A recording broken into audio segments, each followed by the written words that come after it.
the depravity of our government, which was already taken over by the Jewish elite that was surrounded Roosevelt in his 4 terms in office, and then he died, and Truman came in that April, just a few months before this.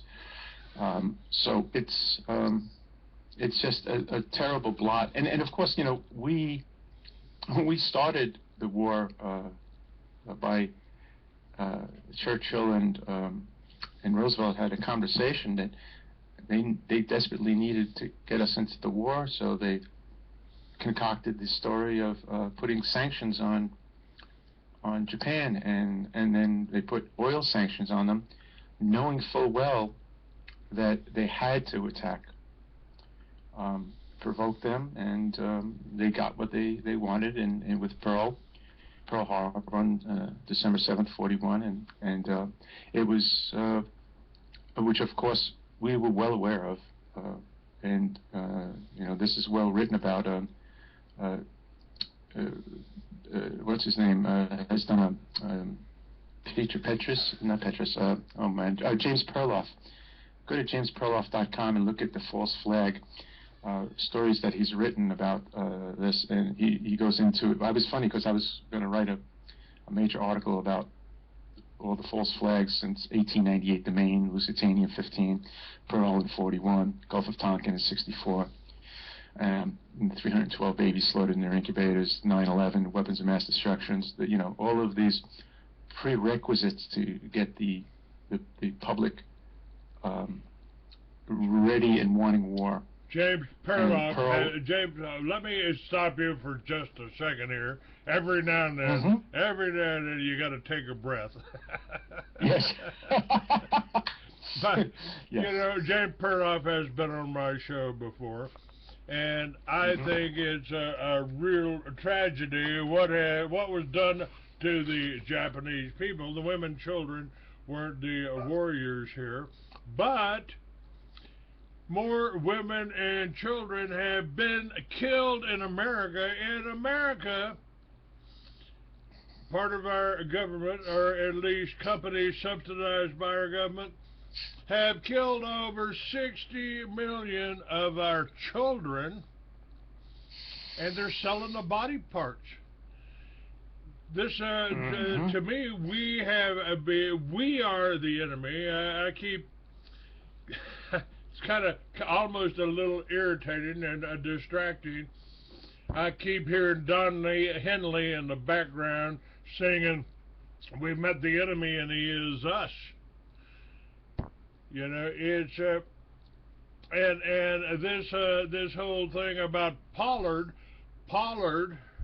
and I've got the story, and this is one of the things that I wanted to talk about, because they're talking about turning him loose. The Rosenbergs, that turned over the nuclear weapons. About the... What? Excuse me, what? You were breaking, the Skype was breaking up, but I was just saying that the 55+ million babies that have been murdered since Roe versus Wade in 1973 is murder, and it is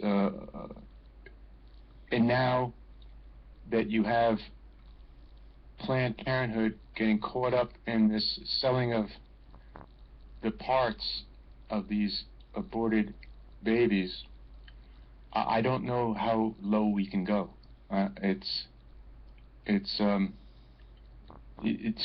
To get women to abort their babies it is so psychologically damaging for the women that do that, and of course the fetus has no say in this matter. It's just it shows the depravity of which we have been we've sunk to, and now a new low, a new demonic low, I must say, in the, it's like unfathomable to me that, and I find it interesting that that lion that got shot by that dentist, which is a horrible act, and it's an endangered type of species, and it's very emblematic of what we do, but it seemed to give this story cover. This baby part story faded into the background somewhat, and this Cecil the lion took over. And I found that also interesting, the misdirection that and the outrage that was over this one lion instead of the almost 60 million children that lives have been taken.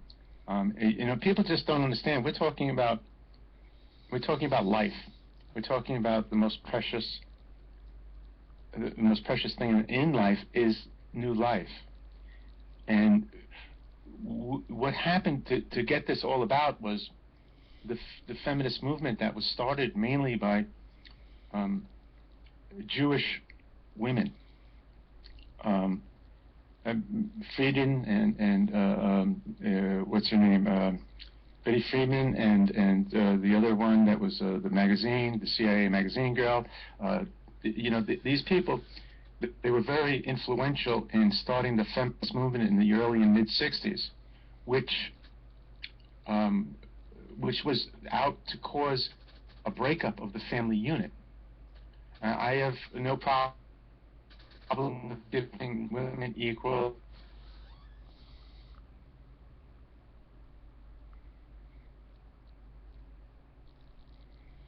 How about, oops, lost you there for a second. Broke up the family unit, and then led to, yeah, go ahead. And then led to the Supreme Court decision in '73, the Roe versus Wade decision, so it's just right. I mean, you bringing up, and then Pollard,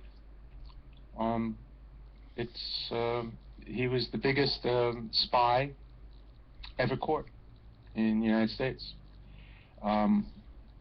Did he do his time? He's done a lot of time. I don't know all the circumstances around it. Maybe he's dying. I don't know. Should he be released? I'm not really the judge, although what he did was cost this country an enormous amount. It was just extraordinary what he sold off to Israel, who then sold it to Russia or the Soviet Union. And he's not the only person. These people, as we know full well, most of the people higher up in the government that are Jewish are dual citizens with Israel. This is the only country, I believe, that has allowed this privilege of having dual with another country and holding high offices in the United States, such as congressman, senator, and attorney general, or what have you. So it's just this. Like I said, I just don't know how low we can go. You bring up this Planned Parenthood selling the body parts. Have we lost our minds?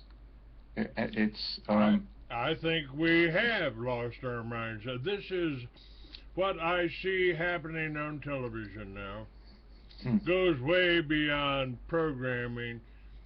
It is they are interfering with our ability to think rationally and cognitively.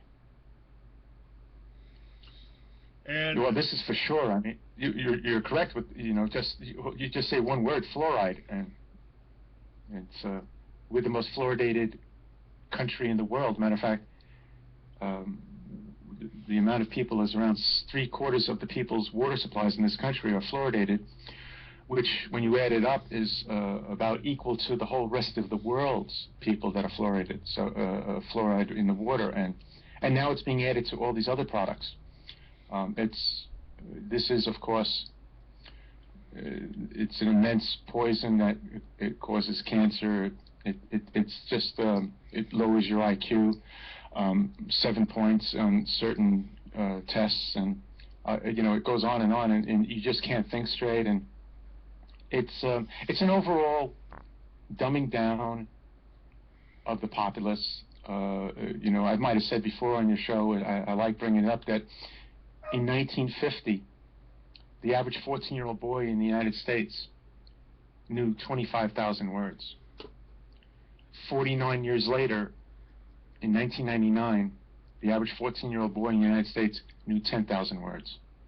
So he lost, in 49 years, he lost 60% of his word usage. And so it's, excuse me, just another spam phone call. But so you have a dumbing down of, by 60% of how people can articulate and talk. And this is, it's not an accident. Now you see, you know, the children with just screens in front of their faces all the time, and that's life. It's this what I call smartphone addiction. Now, And, I've got an article up here that was written in 2010.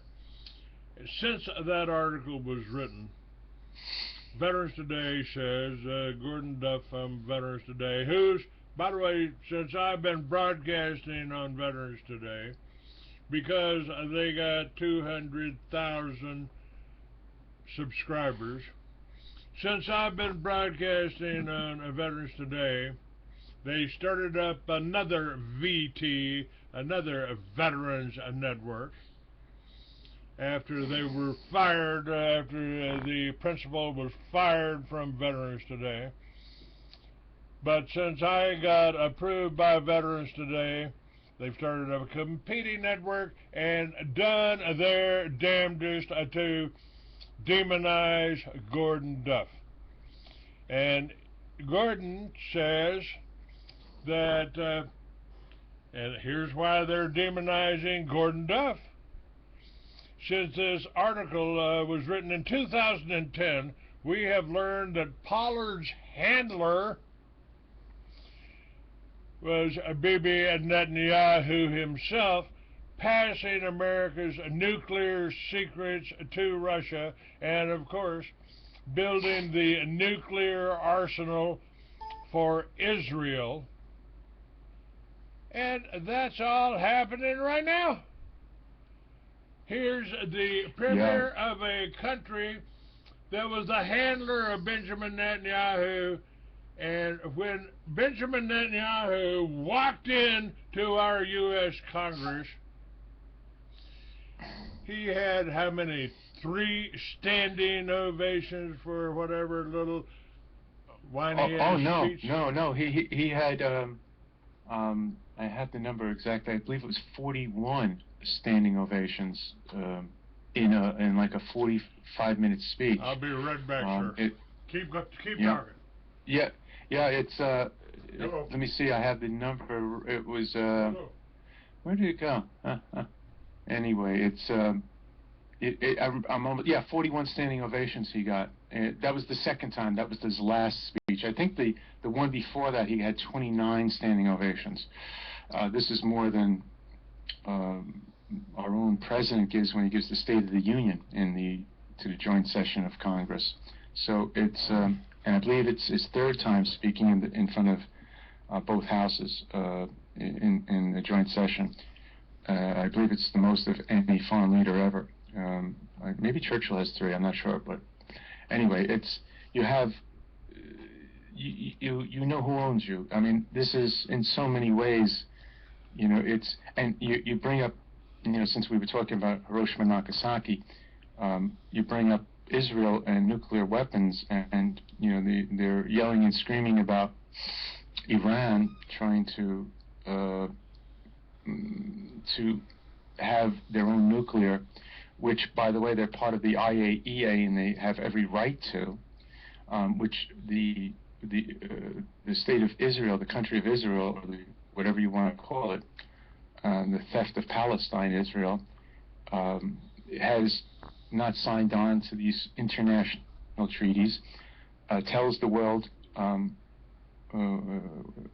that we don't have any, or is mum on it, so it's not, they have like plausibility that it's denial, and yet out of the other side of their mouth, they have made statements by leaders that we have the wherewithal to take out Europe. And this was years ago when they said this with their Jericho missiles, which are nuclear tipped. So, and now they have, I think, 5 German-made submarines that are capable of carrying nuclear weapons. And they have, of course, an air force. So they have the 3 major ways to deliver nuclear weapons. You know, you had Vanunu in '86 coming out, who worked at Dimona, and came out and spilled the beans, and then got honey trapped, and spent the next 19 years in an Israeli prison, 12 of them in solitary. For saying that that Israel back in 1986 had between 150 and 200 nuclear weapons. And a lot of people use that number still, and I've admonished a lot of people saying, do you think they stopped making them in '86? And so I believe they have 500 or more nuclear devices. And I also believe they have very small theatrical weapons, little grapefruit size, softball size, 2, 3, 4, 5 kiloton. Kind of like the ones that were used to bring down the Twin Towers in 9/11? They were, if there were nukes used there, they were even smaller than that. Yeah, they were probably 1 kiloton or something. Yeah. And that's, you know, it's interesting. I just spoke to somebody late last night, and I was edifying them on 9/11, since I spent 2 years of my life investigating it, and I told them, you know, no matter what anybody says, you know, I say, well, the planes that hit, the jet fuel that burnt, and you know, it's you saw it flame up, and then it was a very black fire, which means it's an oxygen-starved fire, and the temperature might get up to 1150 Fahrenheit for a very, very, very short time. And the temperature was most likely 800 or whatever degrees. Anyway, long story short, in all 3 pits, molten steel was found, and I believe it takes 2,754 degrees to melt steel. So it's a long way from, you know, from what the temperature was burning and to melt steel. And those pits, they were pouring water on for 99 days, just December 19th, till they put out the molten steel in all 3 pits. So, you know, these are questions, of course, that are, you know, based on physics and are undeniable, no matter how, you know, you want to get into the politics of it. So it's, how did they get molten steel? Right. It sure looks like something was used in the pits to take out the 47 core beams that ran into both the 1 and 2 structures that held them up, and to take them out at the base.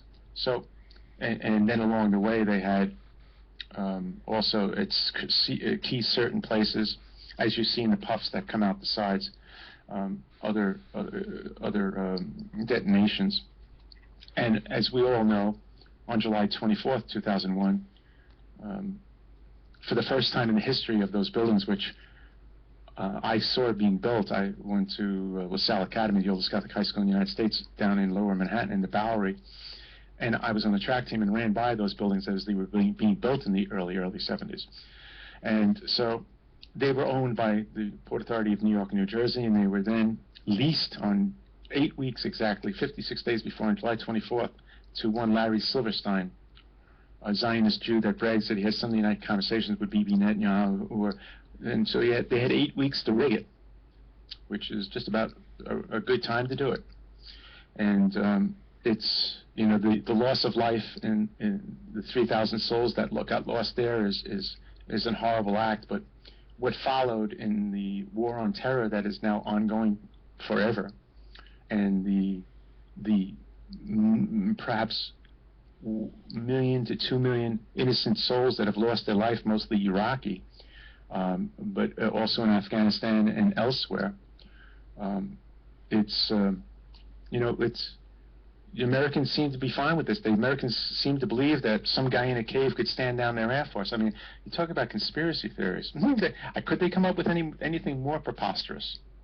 And to me, it's just, you know, it was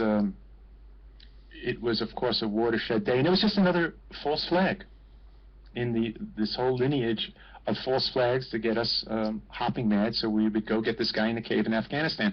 I mean, well, the real reason why we went into Afghanistan, of course, was the big bad Taliban nearly eradicated the poppies, the heroin.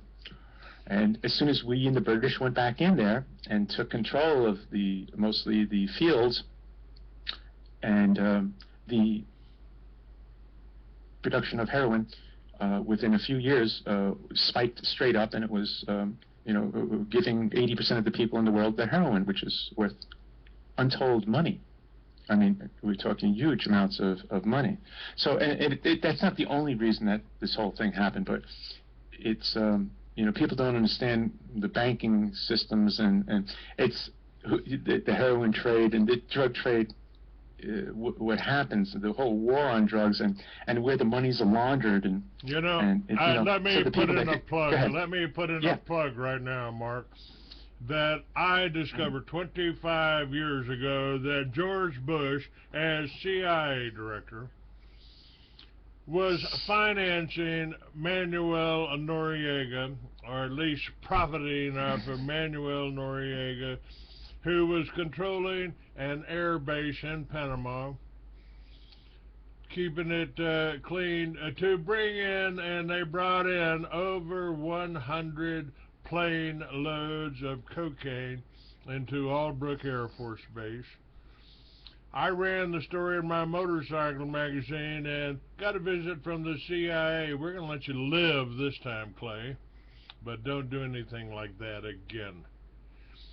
Because they were bringing all of the cocaine in from Colombia and shipping it to another protected airport, a little place called Mena, Arkansas. Guess who? That was protected by. Yes, who was governor, huh? Yes, sir. And, of course, when I referred to 9/11 as an exaggerated case of Jewish lightning, they did try to kill me. So, and if people don't know what Jewish lightning is, it's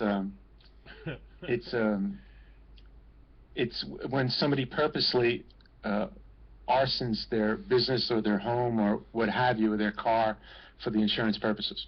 Which, by the way, when Larry Silverstein got the 99-year lease, he doubled down on his insurance policy for terrorism. That's right. So this is it's you know, and he, by the way, almost every working morning had breakfast at Windows in the World on the 107th floor, and so did his daughter and son, by the way. And that morning, he supposedly had a dermatologist appointment, and both of his boy and son got caught up in traffic. Very coincidental. So they never made their morning meeting that morning on Windows of the World. So it's all of these, you know, and then the third building going down, you know, and everybody knows the story about the BBC going on air 20 minutes before, and showing the Solomon building over the lady's left shoulder. Building 7 is called the Solomon building, 47-story building. And people also, you know, and they said it fell down already, and it's still standing right in back of her. So maybe they got confused with the story. I put building number 7 on the cover of my March issue of the Free American, and the story broke in New York Times in April that George Bush had allowed the NSA to tap everybody's phones, but the NSA didn't tap anybody's phones. That job was given to 2 Israeli companies, Amdocs and Converse, so the U.S. government would have some type of deniability when they tried to kill Clay Douglas. Yeah, they had, that's what they used to do with reciprocating with the MI6 in Britain. And then they did it with the Mossad, because it's against the law, of course, for to spy on your own people. So we used to use that as plausible deniability that it wasn't us, and we used to give reciprocating information with Britain and Israel and let them spy on us. And of course, when Israel has controlled these communication networks, their drug trading network is always tipped off in time not to get busted by the lower down, so they wouldn't have to have the inconvenience of getting out of jail for free and stuff and doing it too much. So there's many rewards for having control of communications, of course, especially when you're in a lot of illicit businesses. I mean, but you know, the drug trade, which is one of the biggest industries in the world, is laundered, and it's mostly controlled by peers. And then the vast majority of this money is funneled through their own banks to wash it. So and they've gotten caught many times and get, you know, slapped on the wrist like HSBC. You know, it's got caught laundering tens of billions of dollars, and what did they get? A $2.1 billion fine. Nobody goes to jail, you know, but you go walking down the street with smoking a joint, and you know you could go to jail. So it's the hypocrisy. Let me talk to you about that, because a number of years ago, 45, I wrote a science fiction novel about a world in the future, and I talked about laws against victimless crimes being abolished, and several times on this show I pointed out, first of all, you can get drugs in any city in America that you want. Their distribution system is bar to none. And I've been told personally, well, if you work for us, Clay, you won't have any problems.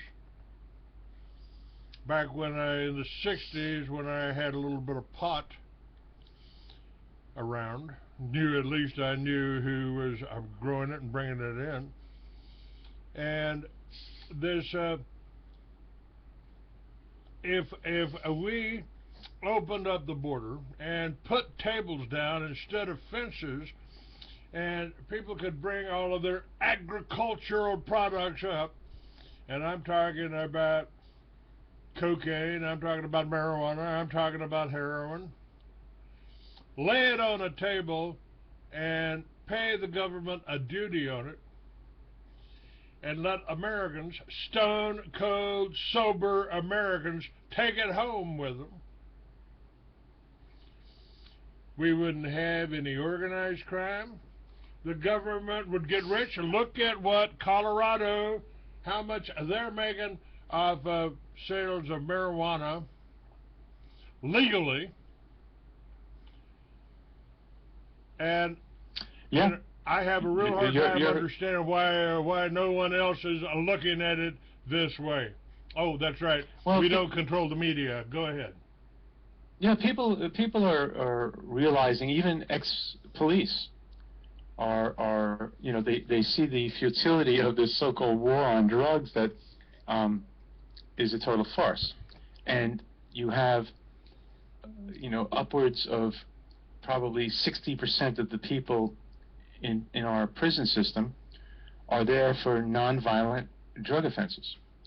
And of course we have the largest prison industrial complex in the world by person, larger than China or Russia or any other country in the world. So, and like I said, most of them are in there for non-violent, small-time petty drug offenses, when you have the major banks laundering tens of billions of dollars, and they get slapped on the wrist.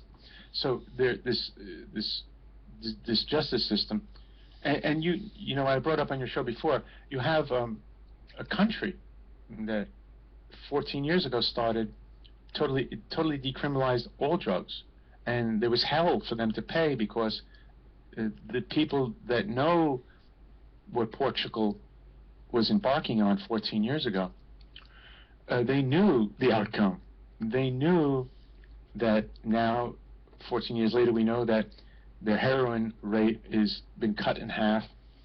Pretty much everything across the board has gotten just extraordinarily better, meaning cut in half or more, with to do with all the ancillaries of the drug abuse and the crime and everything. And of course, like you said, you take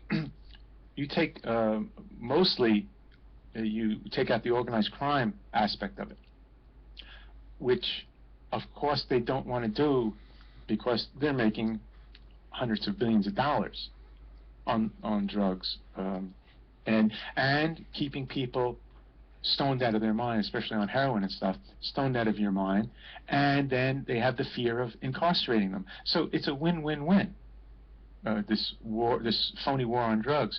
And Portugal has now shown it to be the farce that it is, and it's and Colorado somewhat with the marijuana, and you know that you would have the gangs would lose their biggest source of revenue, and organized crime, and this whole, you know, you would ameliorate well more than 50% of all of these really nefarious kinds of subcultures, and make the decision. Let the American people make their own decisions. Educate them. Spend that money that you're spending on incarceration and policing and all this kind of stuff, and spend it like Portugal is, and spend it on and make it a medical issue, not a police issue, a law issue, which of course it is. And why are people, you know, that it gets to the root of the problem. Why are people wanting to take these really hard drugs? You know, what is missing in their lives that. And it's not just, you know, these illicit, illegal drugs, which used to be legal in the country until within the last 100 years, it started becoming illegal. But now you have you know, in my American exceptionalism, which I have open in front of me, the number 6 thing is that we're number 1 in prescription drugs and antidepressant use in the world. So we are. They push drugs on us legally, and we use the most prescription drugs and antidepressants in the world by far. And so you ever wonder why, you know, people are walking around in total zombie, they're escaping from reality, and whether it be through illegal, so-called illegal drugs, or all of these prescription drugs, or all these new kind of SSRI antidepressant drugs, which they're giving to, as young, when I first stumbled upon this, I didn't believe it, that actually they're giving them to toddlers. Toddlers. Yeah, once again, it was one of the things that, you know, I just couldn't believe it. Sort of like something else comes to my mind, when we were drone striking wedding parties and funeral parties in Afghanistan and Pakistan and all this, and you know, I mean, you're at a wedding party, and they come in and they hit you with a drone strike, and then they do what got me was, well, is there anything stranger than that? Hitting a wedding party where people are celebrating, you know, their vows to each other, and you kill them, you hit them with a drone strike, and then they did this thing called double tap, which they would wait then 8, 10, 12 minutes until all the ambulance and first responders come, and then come back and hit them again. And when I first heard this, I said, no way that anybody would do such a thing. I was wrong. So the depravity, where we've sunk, like we mentioned earlier, with the Planned Parenthood selling babies, aborted babies, body parts, and double tapping wedding parties, and and torturing people, and now, you know, it's, you know, you just wake up each day and you say, like, where is it going? What is next? And you know, we just found out that it looks very much like Malaysian Flight 300 has finally surfaced. And I wanted to say something about this, which was back in November 25th, I think it was, 2012, Malaysia, which is it's mostly an Islamic country. Yes, by the way, let me interrupt you for just a second to tell you that I put the Prime Minister of Malaysia on the cover of one of my last Free American magazines. Go ahead. Hmm. And yeah, they had a tribunal, and they came and they concluded that Israel was guilty of not only war crimes, but genocide. And it wasn't that one specific occurrence. It was a cumulative effect of this.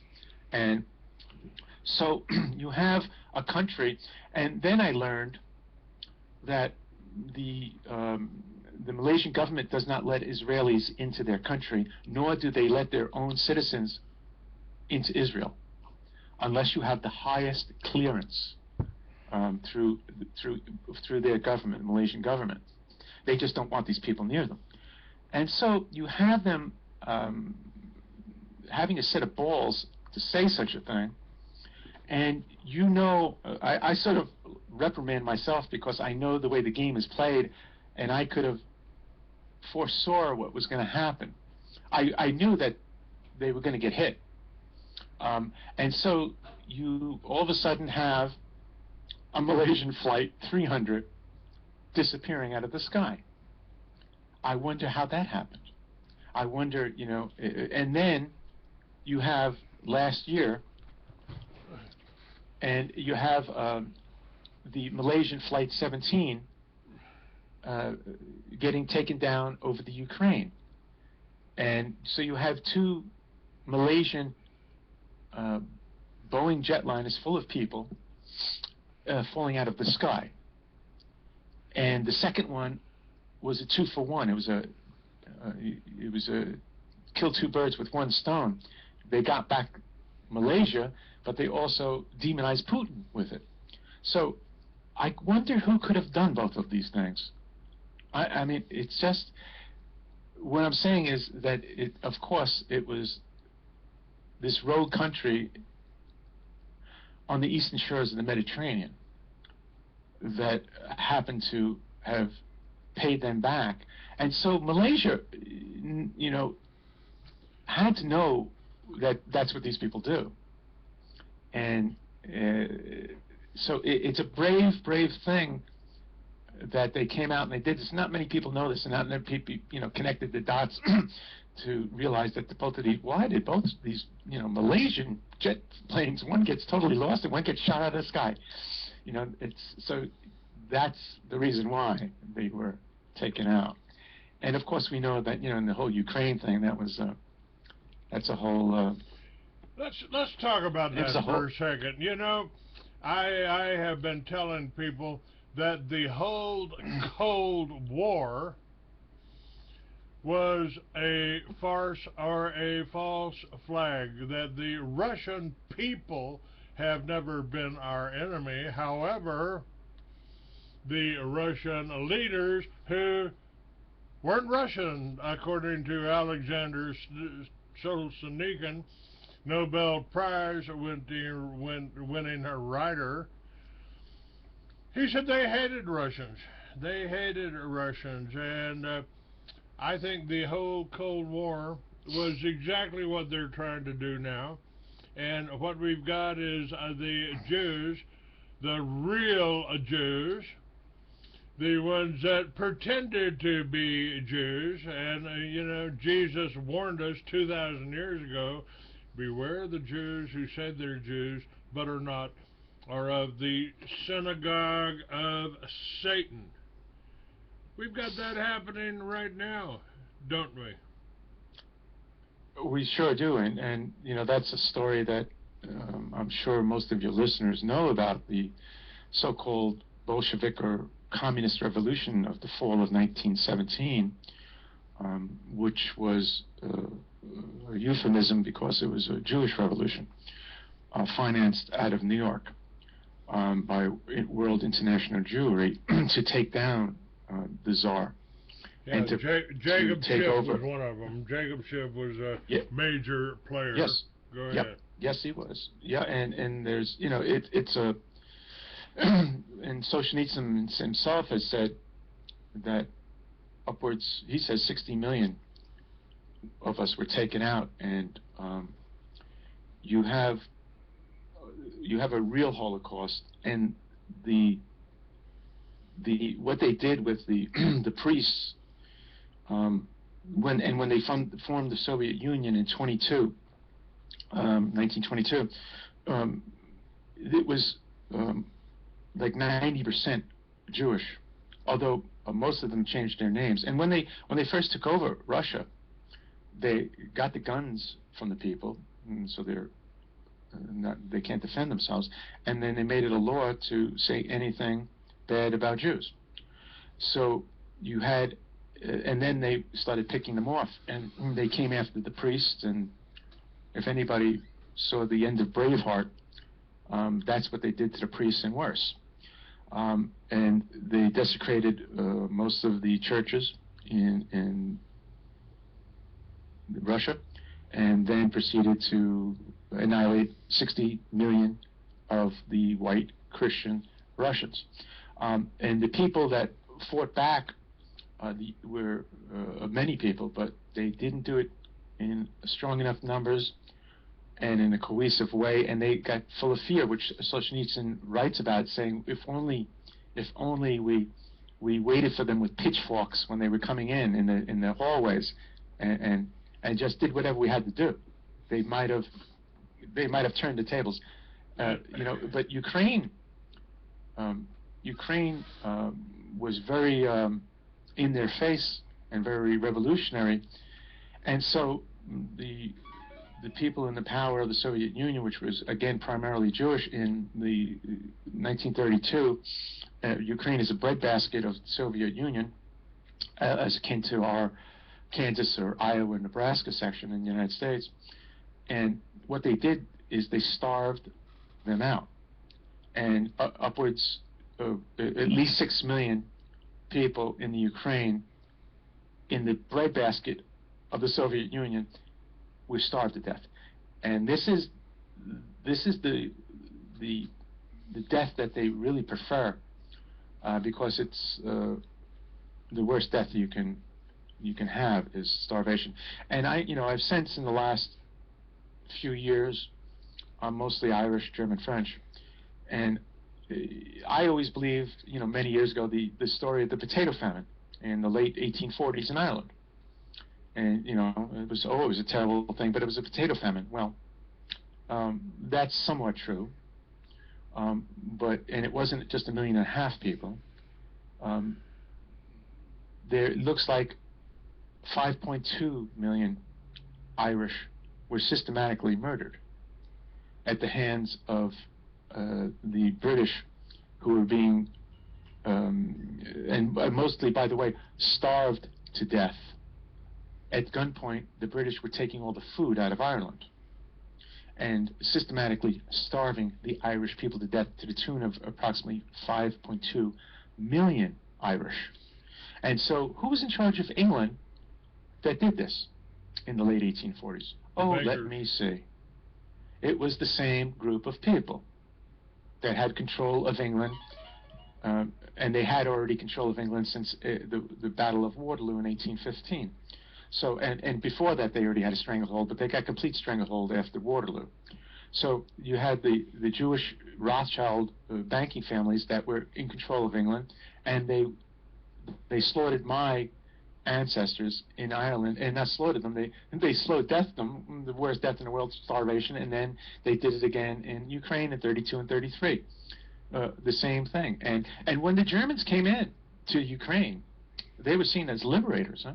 I mean, these people, they were rejoicing, and so they could go back to church, and they had freedom again, and so it's very interesting that they go after Ukraine again, and you have one Victoria Nulandman, the Assistant Secretary of State, who's married to Robert Kagan, who is one of the warmongering Jewish Kagan family, who himself was one of the people that started PNAC and wrote 1 year before the World Trade Center a project for a new American century on page 52 that says we need a new Pearl Harbor type event. And isn't that funny? How did they know that in advance? Very interesting. So you have Victoria Nuland going in there and saying in December at the National Press Club in Washington with the big Chevron sign next to it saying, you know, we've spent $5 billion over the last 10 years, more or less fomenting an NGO colored revolution. And it was a democratically elected government when the overthrow happened on February 21st in Ukraine, in Kiev. And what happened was, of course, the revolution was not happening fast enough, so they hired snipers to kill both sides. And I've said this before, I believe, on your show. What happened was, this happened under the cover of the Winter Olympics going on in Sochi, in Russia. And so, and I said this on your show before, all of a sudden it made me wake up. I was going to sleep one night, and I was saying, wait a second. They did the same thing in August 8th of 2008, on the opening day of the Beijing Olympics, Summer Olympics. They invaded South Odessa, and under the cover of the Olympic Games in Russia, one of the Russian provinces, and they crushed it right down. And you know, they didn't take over Georgia, they let Georgia be, and so you know, they say they want to take over the new empire again of the Soviet Union and expand it. And this is a bunch of hogwash. What has happened since the downfall of the Soviet Union is we've broken every agreement that we would not go into the so-called Warsaw Pact countries, and we've been, you know, this aggressive, just crazy neocon, Jewish neocon people that are now threatening them at every turn. And killing, you know, what happened in the eastern Ukraine, they were doing pretty much the same modus operandi as what happened to Hitler in Poland, trying to get Putin dragged into a war. And so, and you know, and they even kept on saying he's bringing his tanks in and stuff like this. And of course, he never did anything. And if he brought his tanks in, Ukraine would be done in 2 days. Now, let me tell you, let me point out something to our listeners here. The area of the country, the area of Russia that you know as the Ukraine, 1,000 years ago, or over 1,000 years ago, was known as Khazaria. The people you call Jews are actually genetically descendants of the inhabitants of Khazaria, which were nothing more than roadside bandits stopping caravans, carrying precious goods, stealing them, and trying to enslave the people. And from Veterans Today, I've got a little quote here, an investigation by Kevin Barrett, and I'll go into that a little bit later in more detail. Kevin Barrett says it's worth noting that Russia and Iran, the two nations most successfully resisting New World Order regime change, are doing so in the name of God. Putin's reference to Satanism was a pointed rebuke to the New World Order elites who, though they push militant secularism on the societies, they're trying to undermine our closet Satanists. And Putin says, so you want to worship Satan? By all means, but leave Russia out of it. Rest assured that I will be your worst nightmare. You can quote me on that. Yeah, I mean, these people, you know, like Bill Kristol says, what's the use of having nuclear weapons if we can't use them? This is another long-standing Jewish warmongering family that has control of certain media. And they're you know, Paul Wolfowitz, who wrote the Wolfowitz Doctrine in 1992, right after the fall of the Soviet Union, more or less summing it up, said, we own the world now, and anybody that comes and tries to come near our hegemony will be taken out. And so this is the doctrine that these Jewish neocons that are in control of our foreign policy, and our military and our government and our media and our laws and our doctors and our schools and everything, because they control the finance of these central banks. You have them playing with another country that has just as many nuclear weapons as we do, a few thousand. And all you need is 100 or so of these nuclear weapons, and you'll create nuclear winter. So, I mean, the just preposterous, outlandish, crazy rhetoric that these people spew out of their demonic freaking mouths is beyond the pale. And knowing that as little as, some people say as little as 50 nuclear weapons detonated would cause a nuclear type of winter.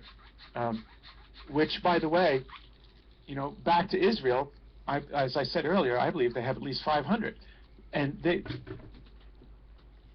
said it, you know, they said, you back us into a corner and we'll use the Samson option. We'll light the world up. And they can, and nobody's pointed this out, by the way, they can create nuclear winter themselves. They can end the human race. And they've had this capability now for quite a while. That's kind of interesting, Mark. I have said that I think it's quite possible here, correct me if I'm wrong, that they hate us, and they do hate us. I mean, I can walk into a room, if there's somebody in the room that's Jewish, from their words, their glares, and just their whole body language, you can tell they hate me. I think that the reason that they hate me is because I have something, we have something that they don't, and they are very envious of this. They're very angry about that. You know what that is? Empathy? A soul. Yes. Well, you know, you see, you know, I wrote Holocaust Revisionism, and it's at holocaustrevisionism.com. I knew pretty much the last 125 years of history pretty well, and I look back on really the 3,300 year history of the Jews. And that's about 100 pages of that document is this history. I thought it was only going to be a few pages to back up what I was saying about their Holocaust story, but it turned out to be, you know, to say this was not a one-off instance of making stuff up and whatever. And it ended up, you know, I learned the history of these people and wrote it, and I was astounded.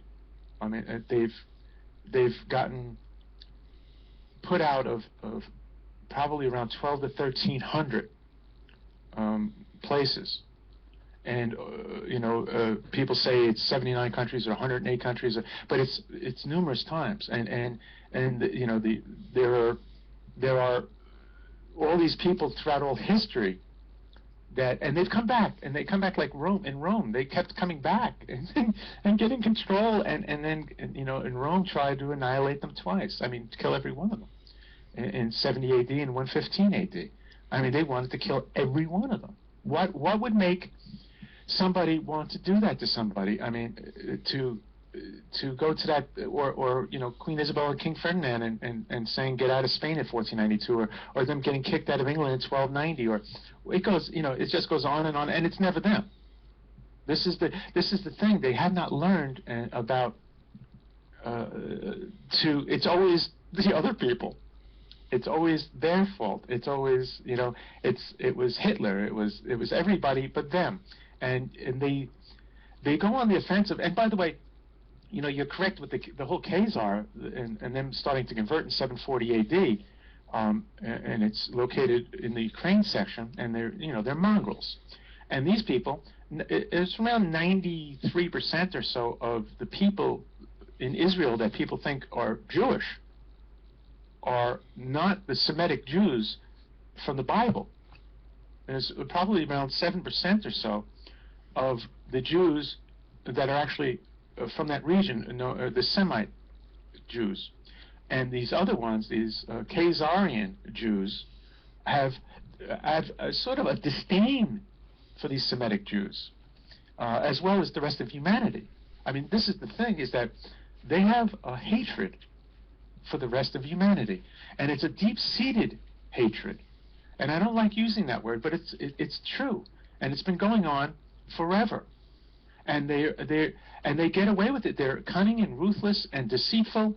I mean, you know, my sister told me, you know, they slap you in the face and they say, "Why did you hurt my hand?" It's this kind of thought process that and they don't have empathy. They lack empathy, which is it seems like they're lacking a soul. And you see that they have their Talmud, which is what they're basing this so-called religion on, is filled with I don't like using the word, but it's hate.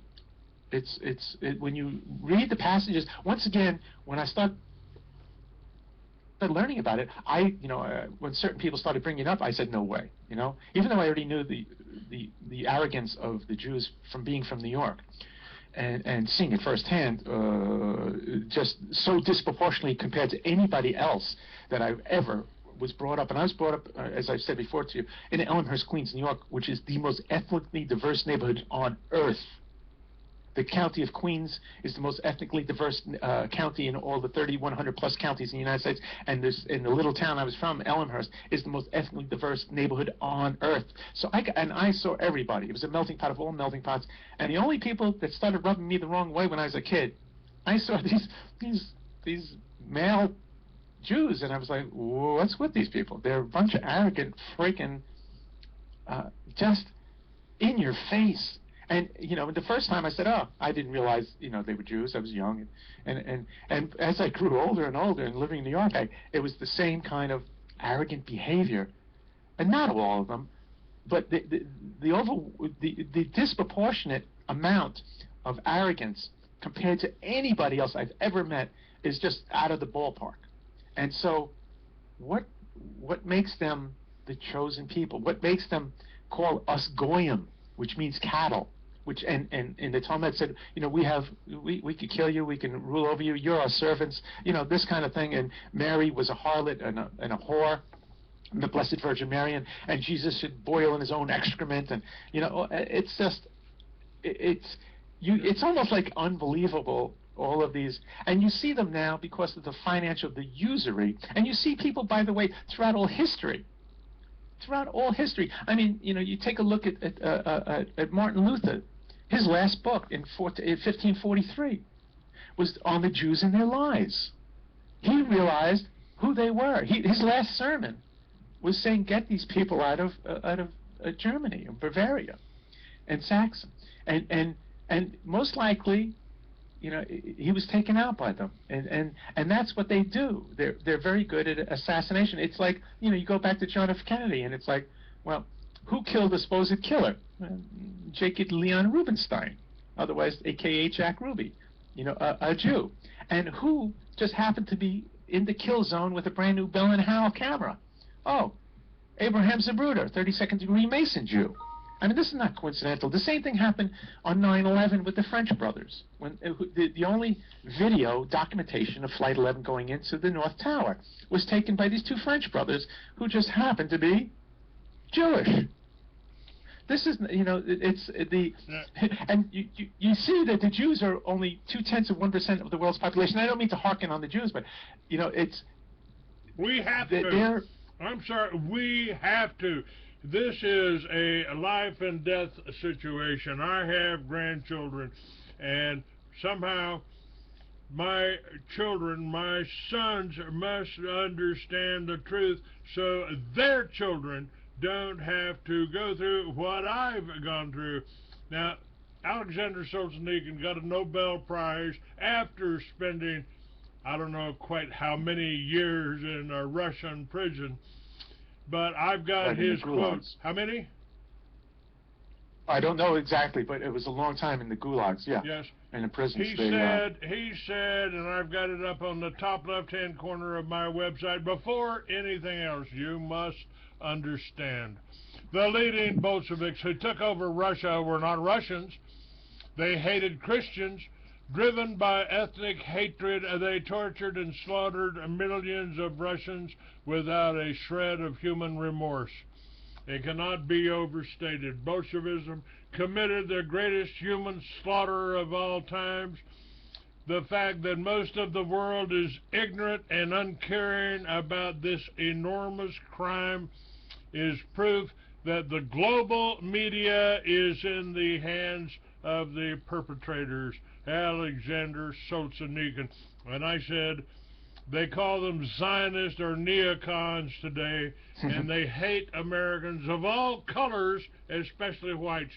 That's what they're trying to do right now, folks. They want you, white folks, to somehow get angry or be afraid of the black folks out there. We can't let them do that. We need to be working together somehow to stand against this type of tyranny. And that's what it is. Yeah, right. It's you're correct in that's what I tell people, and they use the divide and conquer game to get us to fight amongst ourselves instead of the whole look. The root of evil is the central banks.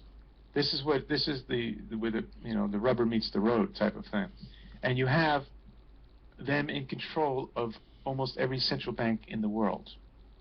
And you had people like Gaddafi who wanted to start an African dinar, gold back, and he was, of course, put down. And you have like a dog. Bashar al-Assad now. What's that? I said like a dog, and they are trying to do the same thing, to demonize and kill Assad. They set up their own revolution. They set up on the opposition. This is not a true revolution. Yeah, the whole thing now, they're getting them through the back door. Right, 2 years ago, Obama in early 13 said, the red line will be using chemical weapons on your own people, talking about Syria. And we thought the Syrian revolution would, be as easy as the Libyan, but it wasn't. And it's in its fourth year. You have, by some accounts, over 300,000 people dead, and by some accounts, perhaps 25-30% of them are Christians. And we're not just, so all these people that, it's just the Muslims killing each other, that's, fine. And they're desecrating the churches, and there have been 4 million refugees out of a relatively small country of Syria.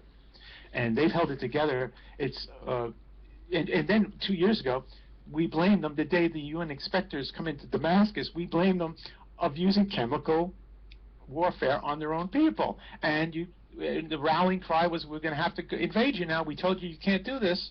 And that's it. You passed the line, and we're going to have to take you out. And use our, all the, do it by proxy. And then it somehow in the House of Commons, it lost by, I think, 12 or 13 votes. And the whole thing fell apart. And now, of course, we know through MIT and other people said that Assad, of course, did not do this. So we have another false flag, a story that didn't fly for the first time in history, really, that got taken out. And you had everybody, John Kerry, our Secretary of State, is going around, well, that's it. We have the reason now to go in there and take this evil dictator like Hitler out, Bashar al-Assad. So it's, you have, and now that didn't work, so what did they do? They started a whole new way to get them through the back door.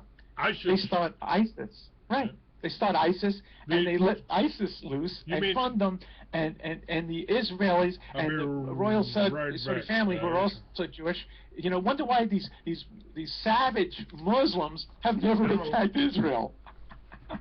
Yeah. It's quite coincidental, huh?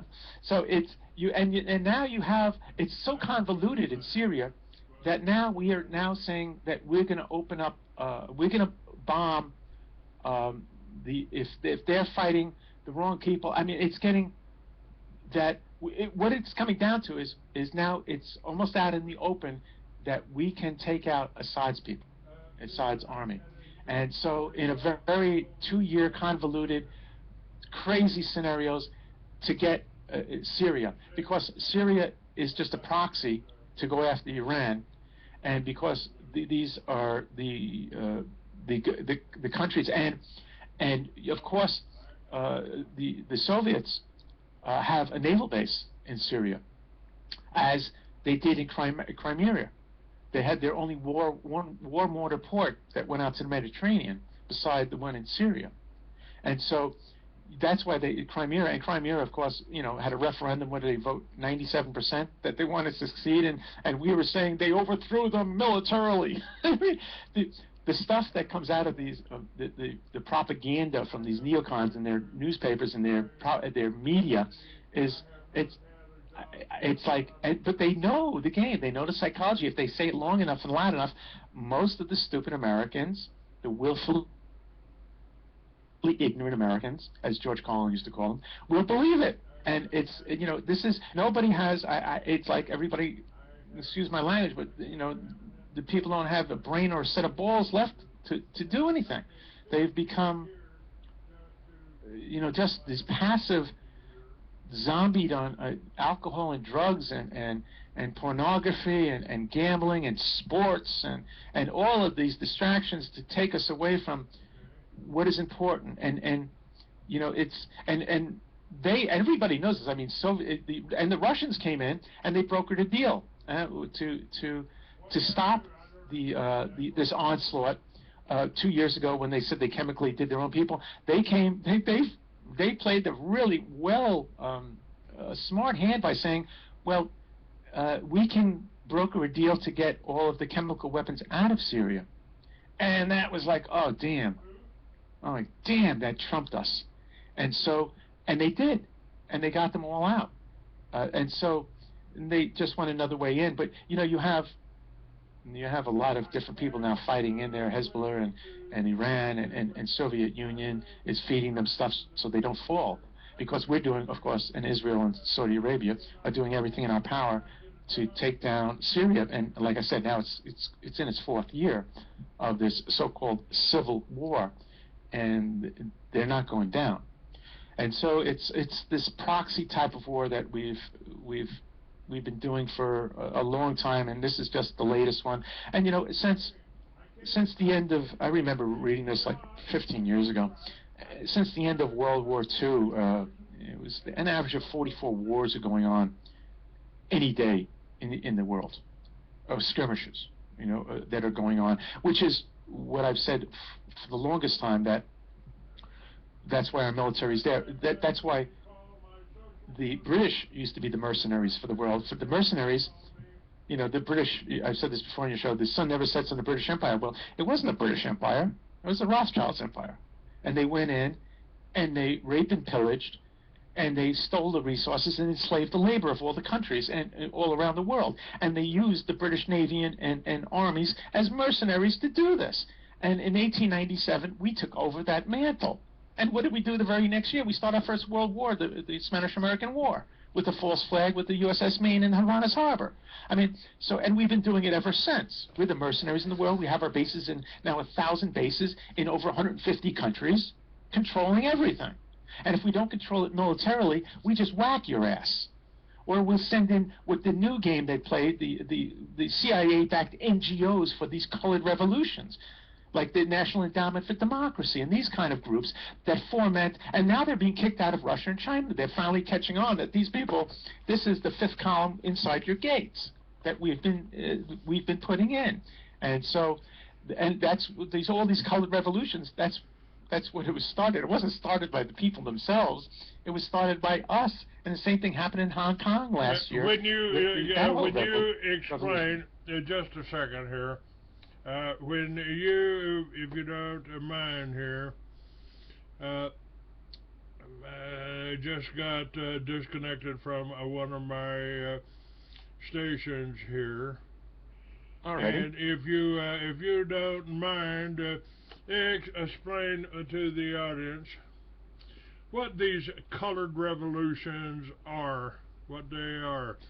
It's and if you missed it earlier, I told you of Vladimir Putin's quote. They're trying to get you to believe that the Russians are the bad guys somewhere. Vladimir Putin said, "So you want to worship Satan? Well, by all means, but leave Russia out of it. Rest assured, I will be your worst nightmare." You can quote me on that. A few days ago, I had a gentleman talking about the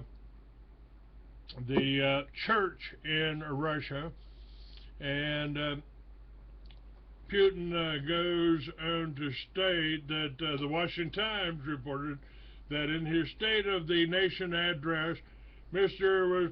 Putin also portrayed Russia as a staunch defender of traditional value against what he depicted as the morally bankrupt West. Social and religious conservatism, the former KGB officer insisted, is the only way to prevent the world from slipping into chaotic darkness. As part of this defense of Christian values, he you know, by the way, he has support. The latest poll I saw was 89% of the Russian people support their government. 89%. Try to get that kind of support out of our. We have the exact opposite. We have like 11% support. As part of his defense of Christian values, Russia has adopted a law banning homosexual propaganda, and another that makes it a criminal offense to insult the religious sensibility of believers. Although Mr. Putin has never made a secret of what he says is his deep Christian faith, his first decade in power was largely free of overtly religious rhetoric. Little or no attempt was made to impose a set of values on Russians or lecture to the West on morals. Right, and that's what we are trying to dictate and cause internal strife with these NGOs, non-government agencies, which is a misnomer because, like I was saying, the NED, National Endowment for Democracy, is a CIA front. And that's what most of these NGOs, one way or another, they're getting their money to foment discontent inside whatever country they want to form discontent in.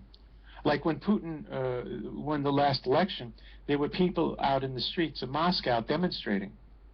And he won the election like overwhelmingly, and yet you had thousands of people demonstrating. These were brought out by the NGOs inside, the paid-off people inside Russia. And so they tried to instill and try to catch on, and you know, that's what we see. Or we see, like in the Ukraine, you know, that they say they're invading Ukraine, and that they, you know, they took over Crimea, and it wasn't a referendum where 97% of the people voted. I mean, the misrepresentation is beyond staggering. And it's the same, like I said, modus operandi to try to sucker them into Ukraine. And Putin himself said, "Don't you kill anybody in the eastern sections of Ukraine," and of course that's what they did right away. And like, I'm not naive. I'm sure that the Russians got military equipment and advisors to the Ukrainian separatists that were fighting the Jewish takeover of their country, and they didn't want in the eastern. They didn't want them to do this. I mean, Ukraine has been part of Russia for the last 200 years, and it's just so for them to take that over, it's in a coup d'état under a democratically elected government in Ukraine, is, you know, it just shows our hubris and the arrogance that is the United States and our foreign policy, which is directed. I mean, and the person who was the point person was the Jew Victoria Nuland on this, and she was out in front being it's, you know, it goes back to, once again, another thing, like I just jumped, the Sandy Hook, okay?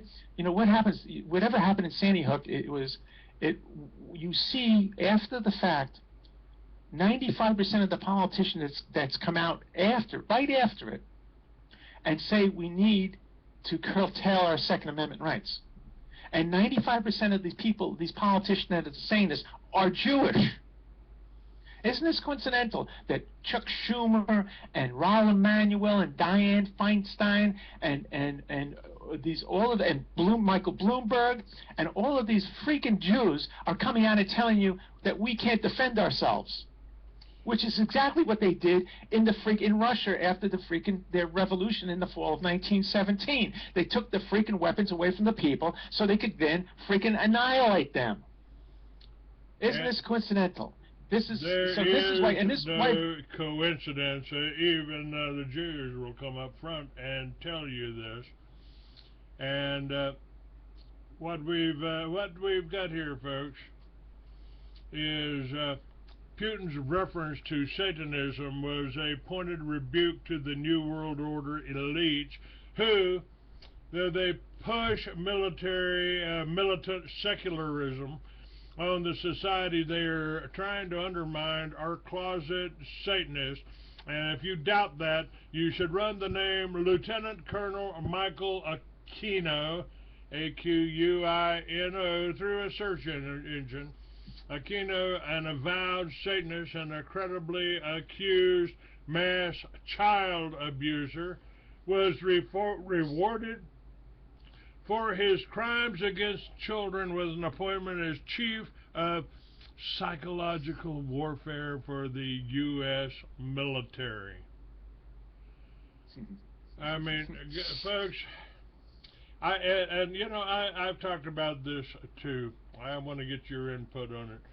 I said that there may be a possibility here of the U.S. government coming after me for supporting Russia, for giving you this information on Vladimir Putin, because I believe that Vladimir Putin is more on the side of God than Barack Obama. Well, that's for sure. I mean, you know, the jury's out for me that if this is not just an elaborate play.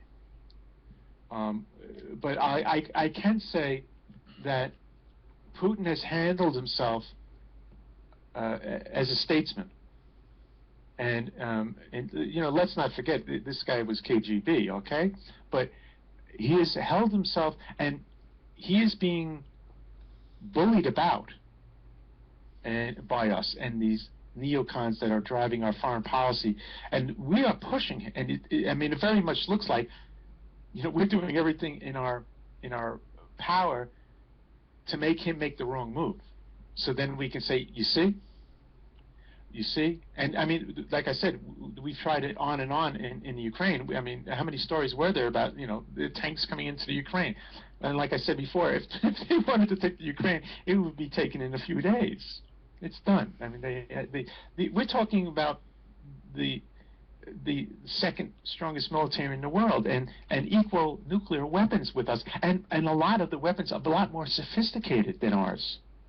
They've spent their money wisely on the military, and they have a lot of very, very sophisticated weaponry that jams ours up, and very fast defensive missiles that take our stuff out. So, and their SS-3 and 400 missile systems, which they're finally supposedly giving the SS-300s to Iran after a lot of hogwash that they said they were going to, which was made me think a lot of things that, you know, maybe they didn't want to do it. But you see them, you know, and the whole BRICS thing, huh?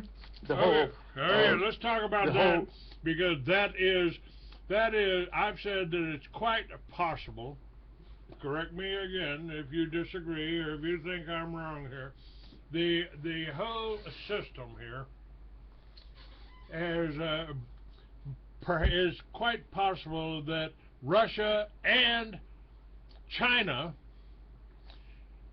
toss in India if you want, have gotten tired of being beaten down, taken advantage of, murdered by the communist systems that they set up for them, and are standing up and trying to do the right thing by opposing the New World Order.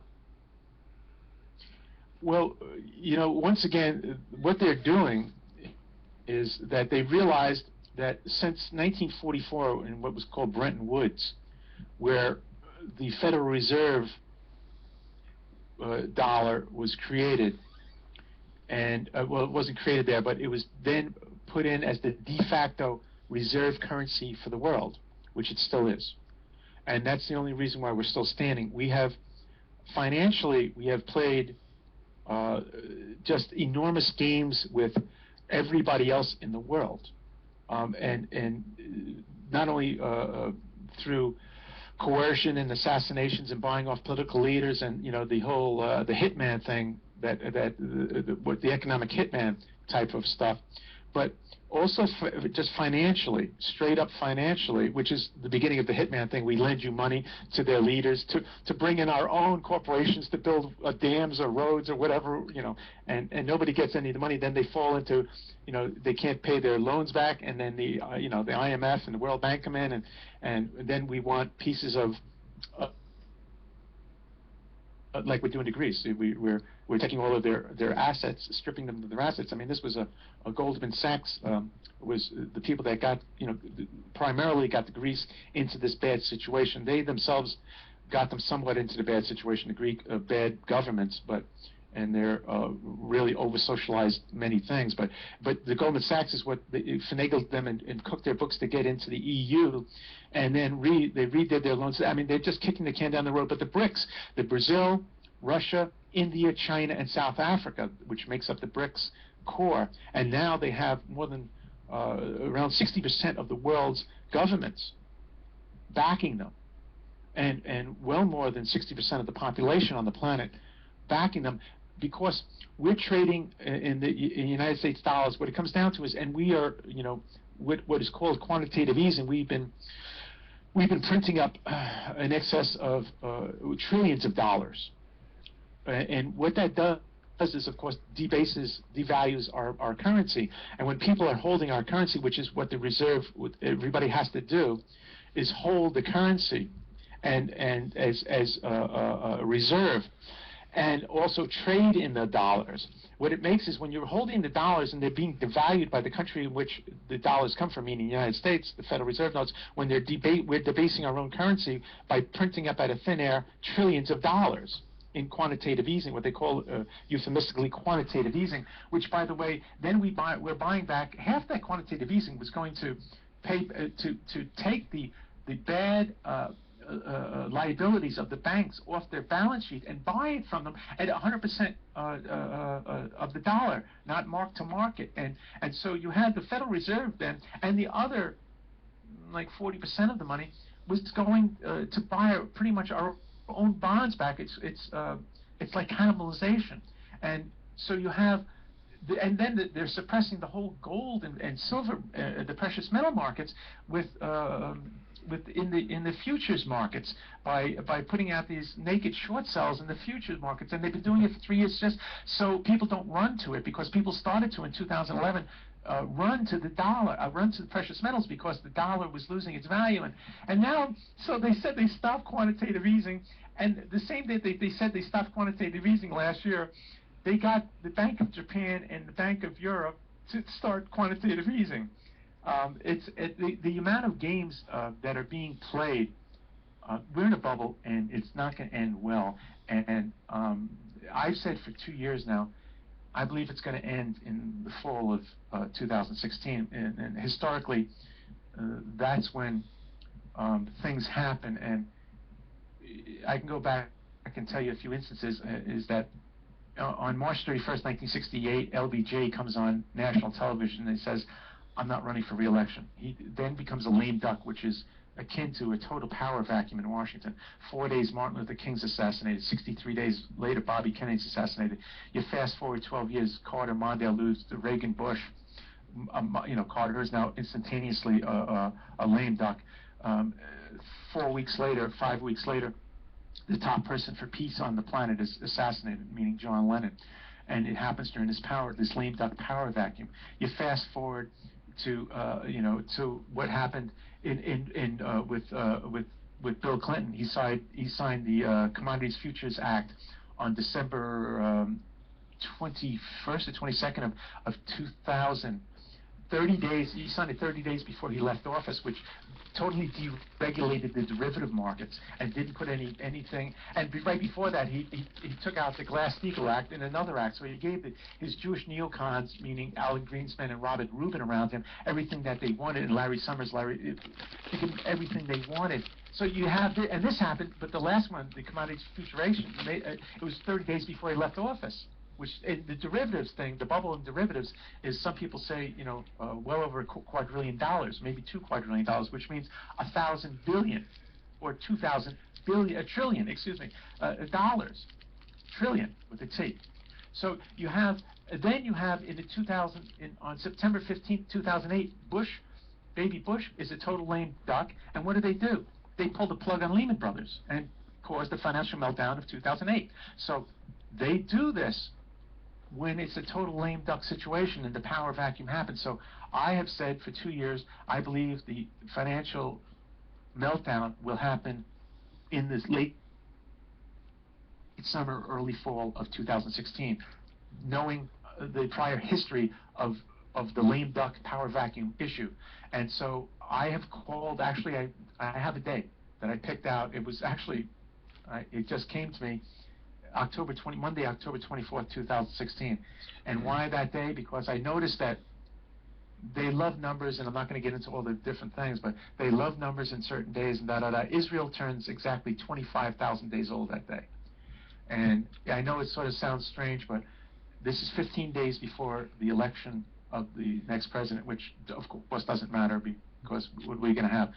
Jeb Bush the illusion of choice is what we have. It's an illusion, folks. And Operation Gladio terrorist Michael Ledeen talks about the shock troops of the New World Order's war against religion and tradition, and Russia and Iran are the neoconservatives. Here's what he says about that. Creative destruction is our middle name, both within our society and abroad. We tear down the old order every day, from business to science, literature, art, architecture, and cinema, to politics and the law. Our enemies have always hated this whirlwind of energy and creativity which menaces their traditions, whatever they may be, and shames them for their inability to keep pace. We must destroy them to advance our historic mission. And I've talked about this historic mission. I've talked about the whole Mason's great work here. And we keep looking at this, and they say Putin is stopping New World Order creative destruction in Syria and the Ukraine. He is a part of a growing coalition opposing the New World Order, not just religious traditionalists, but also progressive anti-globalization forces, including Hugo Chavez inspired anti-imperialist in Latin America. Kudos. Who, by the way, yes, sir. Go ahead. Who, by the way, was most likely given cancer. Yes. And it's interesting. A lot of people, say his socialist policies were whatever. And you see now, we tried to, by the way, a coup d'état on him, huh? And we had him.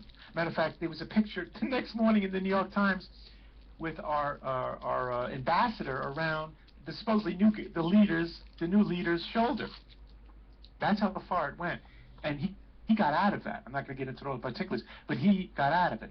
And Castro told him, "Look out! They have ways to give you cancer or a heart attack, or and look at me. They tried to get me, hundreds of times, and we even admit 9 times." Meaning Castro. So you have Chavez, who, no matter what you can say about it, and now we've been playing games with Venezuela, monetary games. Like I said, we can do you economically. We can go into the markets and crush your currency, which is what we did to Venezuela. We just crush their freaking currency. We took the Economic rug out hitman. from underneath them. Economic we hitman. can go in. There's so many different ways that we can get a country.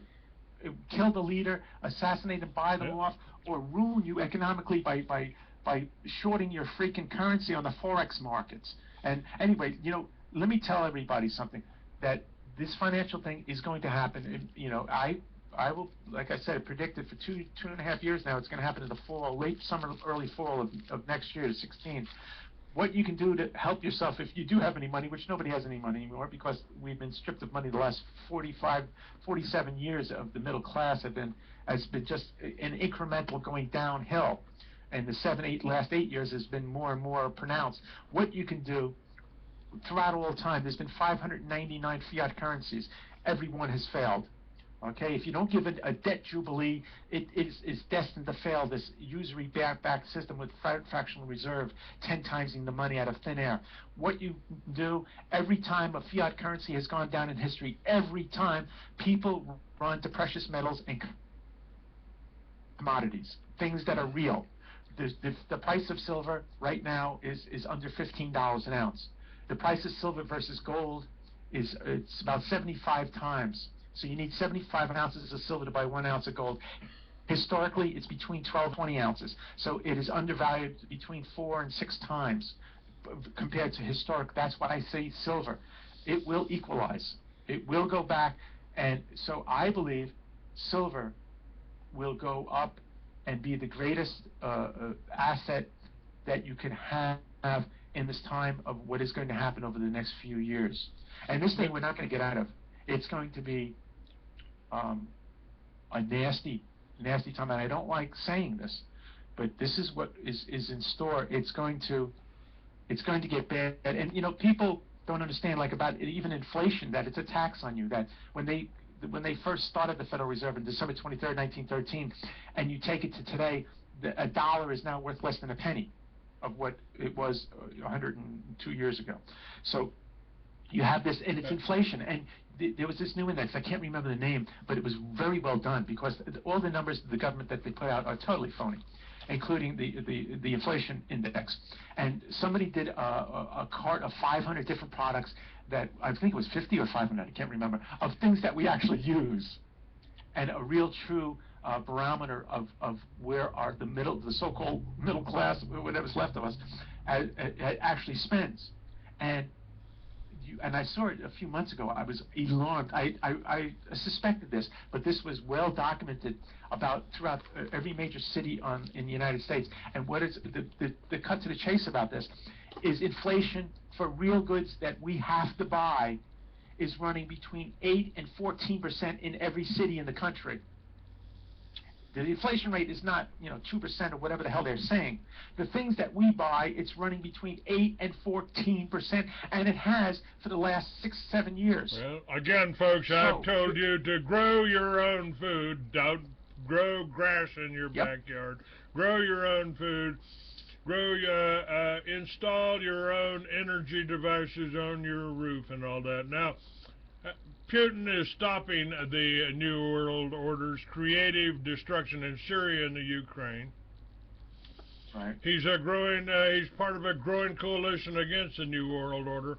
But we need to do a little bit of some kudos for Barrett here. The regime proved Putin right by applauding the Pussy Riot. That's a Trotsky group that ended up having sex, literal pornography, at the Moscow National Museum. As always, neocons like Seth Mandel of A Commentary were on the front line defending their brethren.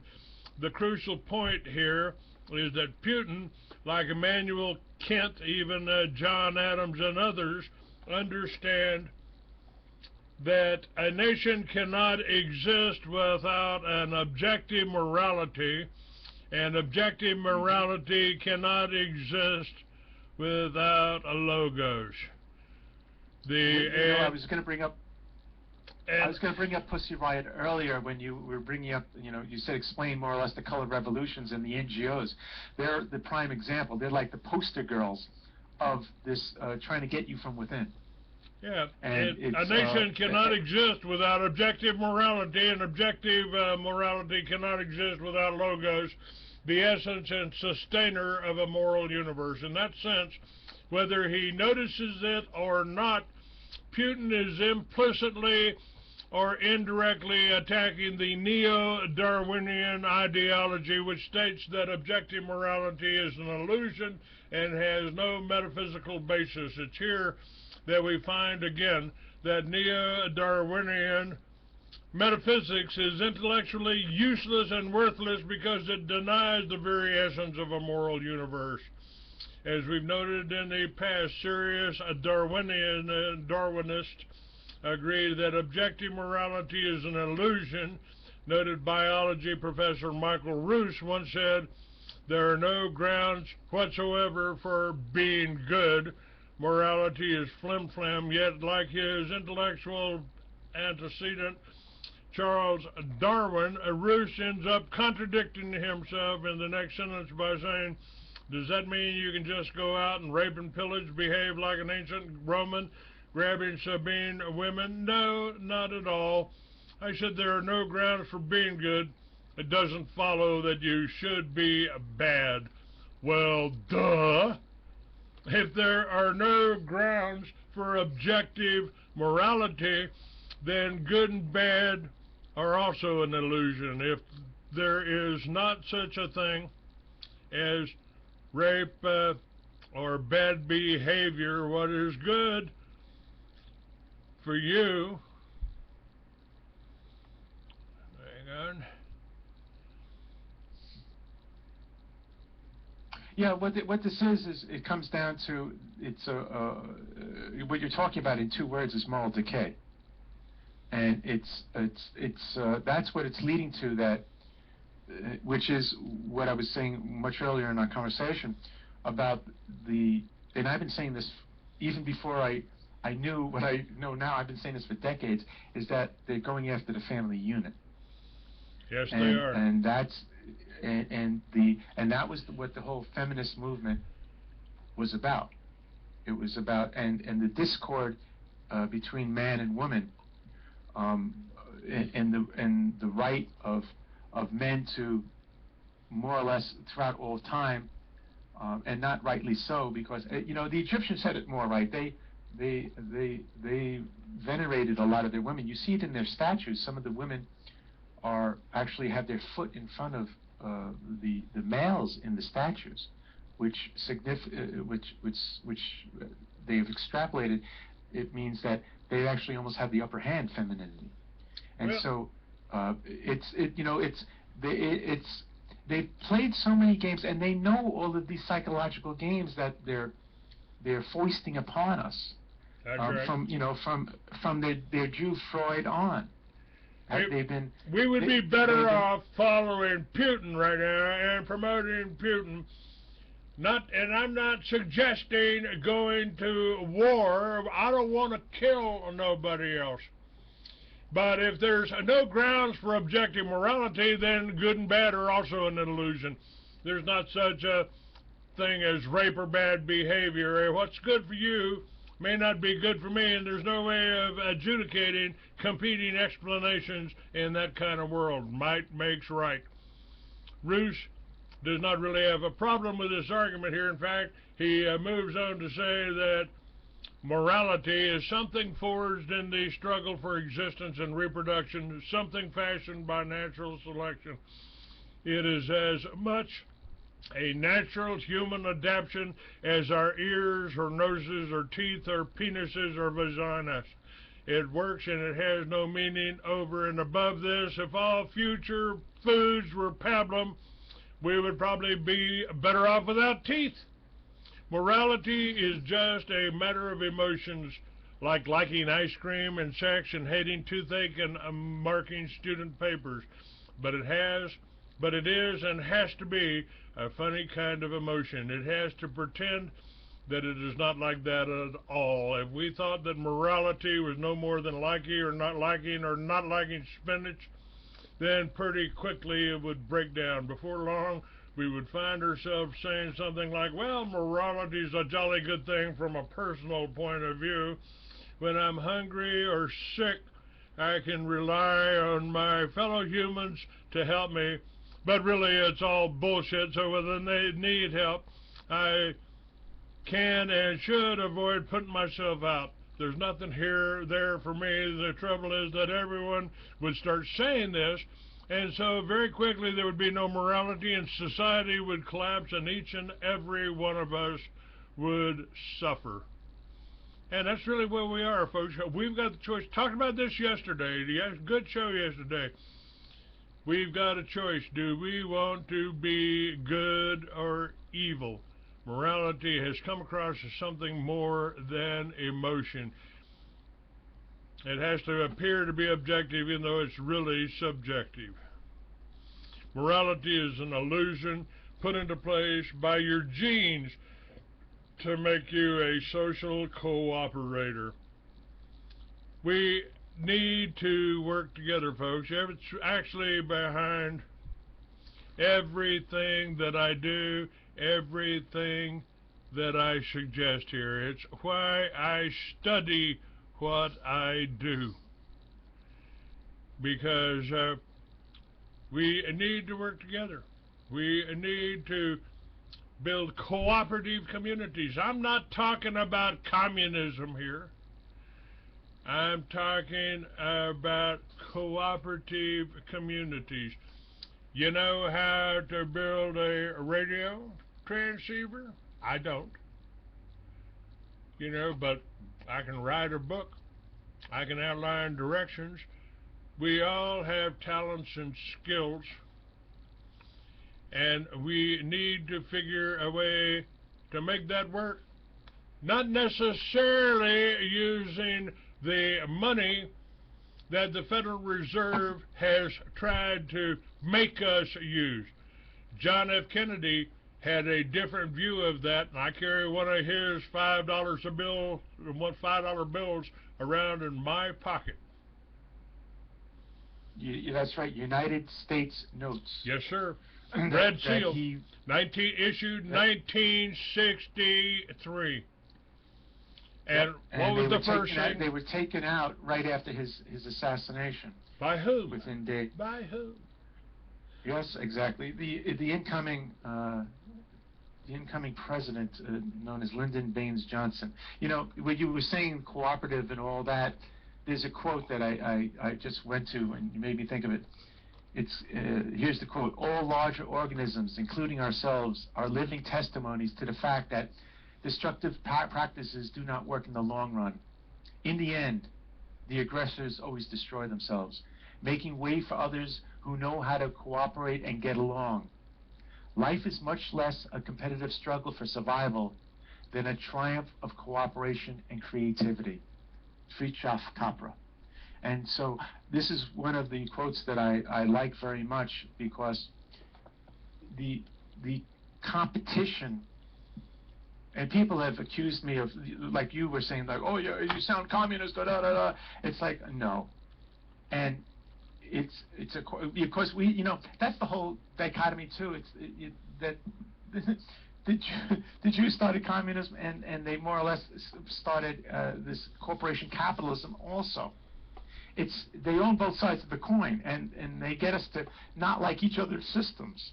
And the bottom line, and I learned this early on, is the top 1% control both communism and capitalism, and they're primarily Jewish financiers. So I didn't know that when I first learned this, 30 some odd years ago, but I realized that it's two sides of the same coin, and we're that whole patriotism and all this. It's like you were saying early on about the Cold War. That's what they're trying to do now, start a new Cold War. And I began this whole thing by talking about Hiroshima. That was the beginning of the Cold War. I mean, Roosevelt used to...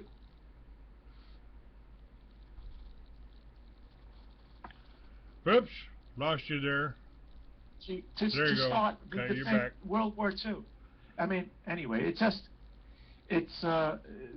the Cold War began 70 years ago today, and the dropping of the the atomic bomb on innocent women and children and old people in Hiroshima, and then 3 days later in Nagasaki.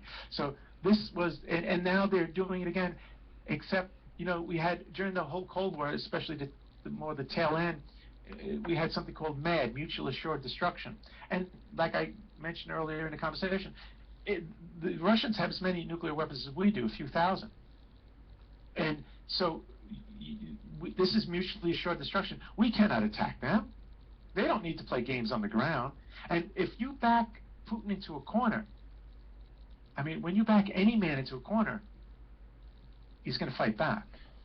And, you know, and that's what I was talking about, is that Putin, in this game, this play that has been going on in the world affairs on the highest level, it sure looks like Putin is really the statesman here, and our policy driven by Kerry and Obama are really laughable, aggressive, hubris jokes. And, you know, and it proves it. The people in our government don't back our government. You see it in the Gallup polls of you know, of the Congress and even Barack, and you see what's in Mark. They have changed the. I mean, it's they have changed the rules. They have changed the games. They are poisoning more people in America with their medications, with their genetically modified foods, than they killed in the Soviet Union. More than 60 million Americans have died from heart attacks, from this disease, from that disease, most of which could be cured by natural substances that are outlawed. You can cure autism. It's outlawed. Can't buy it in this country. And the Russians know it, and they are just going to sit back and watch our old folks, our veterans, die here without lifting a finger, without firing a shot. Yeah, that's what Khrushchev said. We'll get you from within, but it's not. It's us getting ourselves from within. I mean, like I said earlier in the conversation, fluoride. Yeah, okay, Russia doesn't fluoride. It's water. Yeah. Everybody knows what fluoride does to people. Genetically modified foods. Yes, right, and high fructose corn syrup, and you know, everything else, the 90,000 chemicals that are floating around, and you know, it's just on every level. I mean, not just the Americans, and I'll tell you, there's this about electromagnetic radiation. I'll tell people to take a look at this documentary called Resonance, Beings of Frequency, because this is causing cancer, not only the cell phone towers and the phones being held up to your head, but they now know that it's known as the Schumann frequency. It's 7.83 megahertz, the Earth vibrates, and they now know our brains use the same exact frequency, 7.83. And we are bombarding life with millions of times more electromagnetic radiation than we did 100 years ago. Millions of times. This has increased the cancer rate. This is primarily one of the major backers of the increase of the last 100 years of the cancers, at approximately 1.5% increase of cancers every year. Now you compound that, and you're getting what we have now as an epidemic of cancers, that soon 1 out of every 2 males are going to die from cancer in this country. All right, I've got to add to this real quick. We're almost out of time. I've got, there is something out there called GCMAF, cancer therapy, yes. Yep. that cures cancer, cures autism, and they don't want you to have it. We're out of time. God bless you. Thanks for being on my show. Thank you, Clay. Bless you too. Bye.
See ya.